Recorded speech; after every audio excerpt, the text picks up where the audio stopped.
A insistência nos padrões, por Abraham, através da Esther Hicks.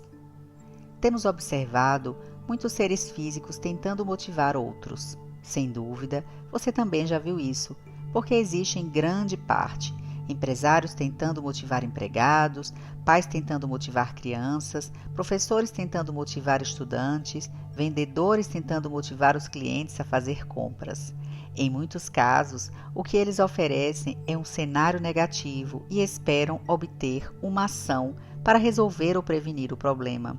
O empregador lhe entrega orientação e metas. Você sabe que se não conseguir cumprir as metas, perderá o emprego. Então você age, não porque está entusiasmado, mas porque se não agir da maneira prescrita, será despedido. Se perder o emprego, não terá dinheiro suficiente para honrar compromissos e os credores passarão a persegui-lo e sua família sofrerá. E assim, esse rosário de dificuldades só fará piorar, levando a um estado de desespero, capaz de conduzir ao crime ou à perda de liberdade. Então você age, de fato, mas a partir de um ponto de vista que só lhe trará mais privações. Você age a partir da miséria, a partir da carência, a partir da falta. Seus pais têm uma filosofia de vida específica. É uma combinação do que os pais deles acreditavam com o que eles vivenciaram. Na maioria dos casos, ambos não estavam muito distantes, porque seus pais plantaram a semente de expectativa a respeito do que estavam vivendo. E quando você chegou, começaram a lhe passar essa filosofia. Eles tinham expectativas a respeito do seu comportamento, e você, desde a mais tenra idade, soube quais eram elas. Seus pais não entenderam que você tinha uma grande necessidade íntima de harmonia. E na maioria dos casos, acreditavam que se você descobrisse as coisas por si mesmo, poderia dar com os burros na água.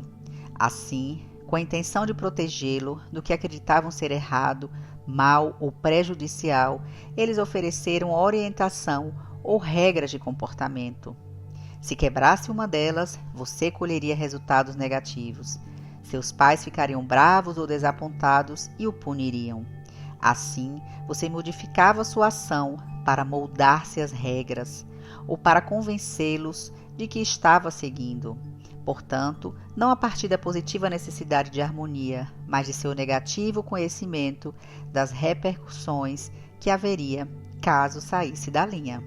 Então você agia, de fato, mas não a partir de uma perspectiva feliz. O sistema educacional definiu um padrão que você deveria seguir. Aqui estão as regras de comportamento e esperamos que as cumpra. Você tem um grande desejo de crescimento e aprendizado e como talvez veja a sala de aula como um paraíso satisfatório para realizar esse desejo, normalmente fica com uma visão distorcida. Então, fica presa a um sistema que lhe diz: se você não fizer isso, será punido. Se você não fizer isso, não vai se formar. Se você não fizer isso, não terá sucesso. Então, você perde seu jovial sentido de aventura e evolução relativamente cedo e então age, de fato, não a partir de sua própria natureza, mas de uma perspectiva de repercussões negativas se não andar na linha. O vendedor tem algo e espera que você compre. Ele sabe o valor do produto, mas não confia que você seja bastante esperto para ter a mesma visão. Assim, ele trabalha com muito afinco para convencê-lo, mas a partir de uma perspectiva negativa. Você acaba dizendo sim ao vendedor, mas não com uma clara noção do valor da sua compra, mas porque você reage a tudo que lhe foi dito. De fato, poderemos continuar a oferecer exemplos indefinidamente. Estes que já alinhamos deixam bem claro o que queremos dizer. Na sua própria experiência, você também pode encontrar muitos exemplos. Ações derivadas de um sentimento de carência. As criaturas presunçosas são as que mais experimentam falta de autoestima. Sentem-se fracas quando desejariam ser fortes ou enfraquecidas quando almejariam ser poderosas. E assim, a partir dessa perspectiva de carência, elas agem, tentando compensar as próprias falhas. Virtualmente, cada guerra deflagrada teve um instigador, com certeza focada em um sentimento de fraqueza e querendo provar o contrário. Você já percebeu que há pessoas que aparentam ser muito donas de si quando são absolutamente inseguras? Elas compensam isso agindo de forma oposta às suas sensações, mas isso não faz com que se sintam bem. Há muitas histórias sobre pais e maridos autoritários que tentam controlar a vida de filhos e esposas. Sabemos muito bem que, na maioria dos casos, por trás dessa aparência de dominação, existe um homem inseguro e inadequado.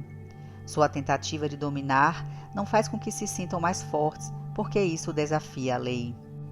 Quando alguém age a partir desse tipo negativo de expectativa, intensifica sua própria carência. Atrás do aluno agressivo no pátio da escola, ou do pai dominante, ou do líder de um país que deflagra guerra contra outras nações, está alguém que deseja muito sentir-se forte, mas ainda não encontrou maneira de concretizar isso. A pessoa acredita que dominando outros, que considera fracos, vai se sentir forte. Em vez disso, amplifica sua própria fraqueza. Da mesma forma que o valentão, o dominador ou o líder belicoso, que assim permanecerão provavelmente pelo resto da vida. Na verdade, o sentimento de poder ou força que essas pessoas desesperadamente desejam já existe nelas, justamente porque sua fraqueza é apenas ilusória. São produto de um ambiente que gasta muito tempo criticando, muito mais tempo criticando do que elogiando, mais tempo destruindo do que construindo. De fato, são resultados da consciência de massa dos seres físicos, que sentem mais insegurança do que segurança e, assim, absorvem justamente essa sensação de falta de confiança. Frequentemente, essas pessoas estiveram sob os cuidados de seus pais ou professores inseguros e agiram como dominadores sobre elas para se sentirem fortes. De fato, eles não se sentiram fortes como resultado do seu domínio, mas ampliaram o círculo de insegurança e dominação continuamente.